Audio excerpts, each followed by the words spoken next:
मैं मिशन 2000 मैं विरल अग्रवाल मिशन 2030 पर अपने विचार लेकर उपस्थित। हमारा राजस्थान जहाँ के लोगों को पीने के लिए केवल चौमासे का पानी मिला हो, खाने के लिए मुट्ठी भर अनाज मिला हो, वहाँ के वीरों ने इस प्राकृतिक पक्षपात को छोड़कर अपने रक्त की बूंदों से पूरे विश्व में अपने वीरता का, अपने पराक्रम का लोहा मनवाया था। हमारा भारत सोने की चिड़िया तो था, परंतु हमारे राजस्थान उस सोने की चिड़िया का रखवाला कहा जाता है।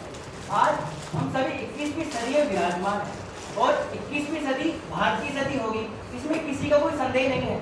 और इस 21वीं सदी को भारतीय सदी बनवाने के लिए भारत सरकार ने गत वर्ष इंडिया @2047 का संकल्प भी शुरू किया था, जिसके तहत 2047 तक भारत विश्व के सबसे प्रमुख विकसित राष्ट्रों की गिनती में आएगा। अर्थात देश के सभी 28 राज्य और 8 केंद्र शासित प्रदेश विकसित राज्य से परिपूर्ण होते हुए हमें नजर आएंगे।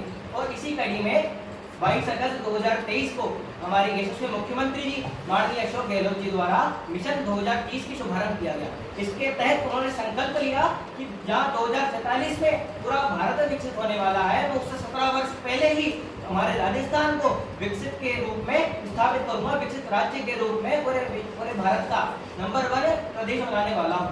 इसके तहत और ये जो सोच है, ये जो दिव्य दृष्टि है, ये वास्तव में प्रशंसनीय है और इस योजना में हम सबको बढ़ चढ़कर हिस्सा लेना भी चाहिए। और इसके लिए विकसित बनाने के लिए कुछ प्रमुख बिंदु है, जैसे कि शिक्षा, स्वास्थ्य, रोजगार, उद्योग, इन प्रमुख बिंदुओं पर हमें कार्य करने की आवश्यकता है। अगर शिक्षा को ले तो वर्तमान परिप्रेक्ष्य में हमें शिक्षा प्रणाली में सुधार की आवश्यकता है। शिक्षा प्रणाली में कैसा सुधार? हमारी जो सरकारी विद्यालय हैं, उन सरकारी विद्यालयों में नामांकन तो बढ़ा है, परंतु जितना बढ़ना चाहिए था, क्या उतना नामांकन बढ़ा है क्या? उतना नामांकन हमें देखने को मिलता नहीं बढ़ा। जितना नामांकन बढ़ना चाहिए उतना नामांकन बढ़े, इसके लिए हमको करना क्या है? जो सरकारी विद्यालय हैं, उन सरकारी विद्यालयों की सुविधाओं को परिपूर्ण करना, उन सरकारी विद्यालयों में सारी सुविधाएं देना, यानी पीने के लिए पानी हो, खेल के लिए मैदान हो, उन विज्ञान के छात्रों के लिए प्रायोगिक कक्ष हो, तब जाकर तो विद्यालयों में नामांकन बढ़ेंगे। और जब ये सभी सुविधाएं उन सरकारी विद्यालयों में आ जाएंगी तो हम पाएंगे कि अमीर का बच्चा भी हमको सरकारी विद्यालयों में पढ़ता हुआ नजर आएगा। और उसके बाद जो ये प्राइवेट स्कूलों की जो लूट है, वह लूट भी हमें समाप्त होते हुए नजर आएगी। और क्या कर सकते हैं हम? जो हमारे जो शिक्षक हैं, सरकारी शिक्षक हैं, उनको इतना वेतन मिलता है, क्या उन वेतन के हिसाब से उनकी कोई गुणवत्ता है क्या? अगर गुणवत्ता नहीं है तो गुणवत्ता को बढ़ाया जाए।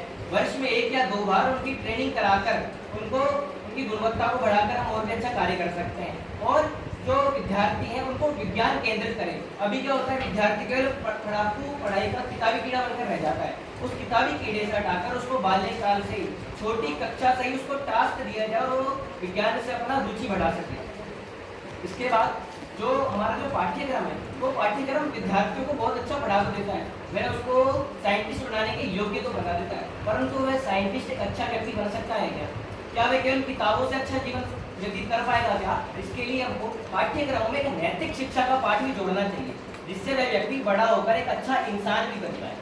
इसके साथ हम स्वास्थ्य के क्षेत्र में देखें तो हमारे जो सरकारी अस्पताल हैं, जैसे सवाई मानसिंह अस्पताल, वह बहुत अच्छा कार्य कर रहे हैं और विश्व में उनका नाम भी बहुत अच्छा है। परंतु ऐसे सरकारी अस्पतालों की संख्या बढ़ाई जाए एवं उनमें सारी सुख सुविधाएं दी जाए, और जिससे कि हमारे जो स्वास्थ्य के क्षेत्र में हम और अच्छा कार्य कर पाएंगे। साथ ही साथ जो हमारी सरकारी योजनाएं चलती हैं बीपीएल लोगों के लिए, वह अच्छी योजनाएं, मुफ्त में इलाज भी देता है। परंतु कई बार हम पाते हैं कि जो प्राइवेट अस्पताल है वो अपने मुनाफे के लिए उनकी योजनाओं को लागू नहीं होने देते, तो उनकी निगरानी की जाए, उससे भी हमारा कार्य होगा। और रोजगार के क्षेत्र में तो भाई हम वो मारवाड़ी हैं, हम वो मारवाड़ी है जिसका उद्योग, जिसका जन्म केवल व्यापार के लिए हुआ है। और ये मैं नहीं कह रहा, ये पूरा विश्व कहता है कि मारवाड़ी यानी व्यापार, और वह मारवाड़ी लोग आज उद्योग में भी चढ़ गए। ये कैसे संभव हो गया?